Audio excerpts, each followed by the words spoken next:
Dia 18 de março, fomos surpreendidos com uma notícia de que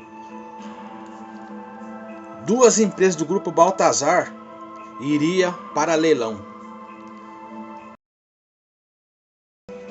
Quem via o menino de 5 anos frequentando todo dia uma garagem de ônibus na região de Pato de Minas, no estado de Minas Gerais, jamais imaginaria que ele se tornaria um dos maiores empresários do Brasil.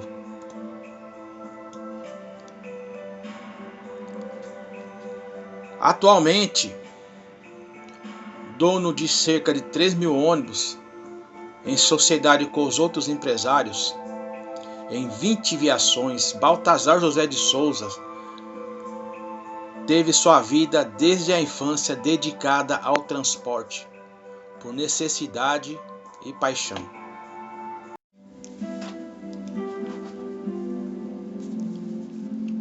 Alto Paraíso, a Brandão e a Corrente começam a fazer parte dos negócios de Baltazar, que até então atuava sozinho no ramo.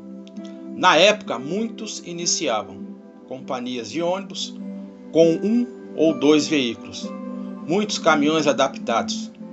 Os custos eram altos, o trabalho duro, e se o empresário não tivesse visão de futuro, quando as novas linhas e os novos carros quebravam, por isso que dos pioneiros poucos restaram.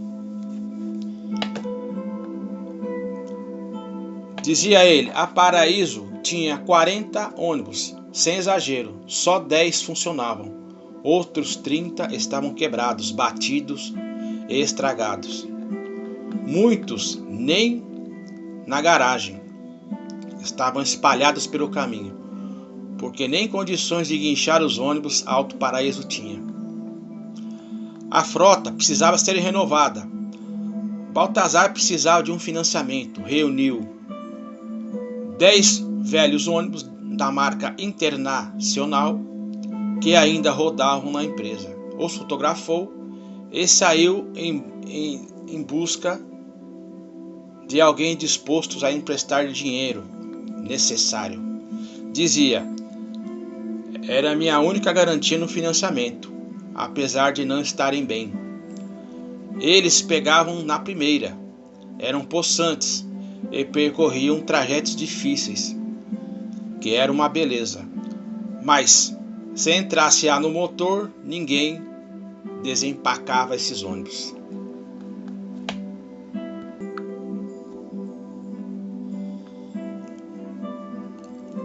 Em São Paulo, através de conhecidos, Baltazar teve a oportunidade de conversar com o banqueiro Magalhães Pinto, dono do extinto Banco Nacional, no fim dos anos 70. Depois de muita insistência e de exaltar os velhos ônibus, os únicos 10 que prestavam, Baltazar conseguiu a liberação do financiamento, mas jamais imaginou que ainda teria que passar por uma humilhação. Com a aprovação do crédito, o jovem franzino de 20 anos foi a uma concessionária da Mercedes-Benz comprar 10 novos ônibus. Dizia ele, foi horrível. Vi um moleque de barbinha ralada e nem me atenderam. Pedi para falar com o gerente e nada. Pedi para falar com algum vendedor e nada. Eles nem sequer procuravam saber o que eu queria. Foram 3 dias de tentativas na concessionária paulista da Mercedes-Benz, até que ele viu o dono da revendedora de ônibus saindo com seu carro. E lógico, o parou. Dizia ele, me coloquei na frente do carro e disse, olha, eu quero comprar ônibus. Tenho financiamento e uma pequena frota de garantia, mas ninguém me atende.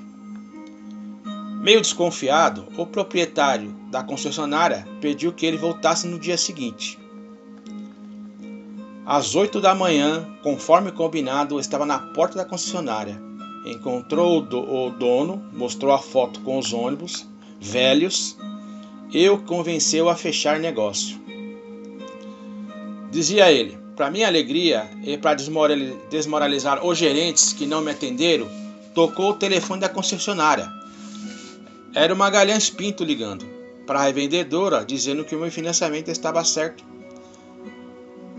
Sim, representantes da concessionária foram até Brasília, viram meus ônibus e, por incrível que pareça, gostaram. Então, aproveitei o negócio. Baltazar organizou um comboio com 10 novos ônibus Mercedes-Benz para Alto Paraíso. Mais tarde comprou mais 10. Depois de tanta dificuldade, quando vi os ônibus novos perfilados, me emocionei. Vi que o preconceito em relação ao jovem empresário era grande, mas tinha vencido isso.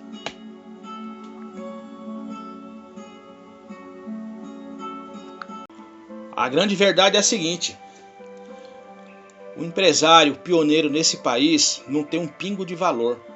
Nós vemos nessa história que eu acabei de contar para vocês que um empresário que desbravou várias cidades, que passou dificuldades financeiras, econômicas, em áreas de extremamente severo,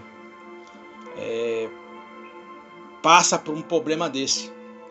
Não tiveram o mínimo de consideração em dar oportunidade para ele se restabelecer novamente, mantendo as suas empresas.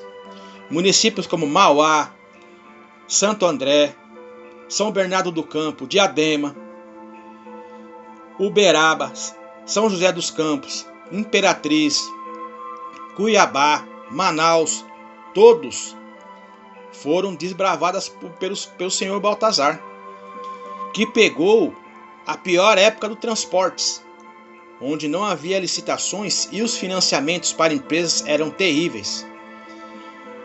Então, o que eu te pergunto, o que ganhou Baltazar nessa vida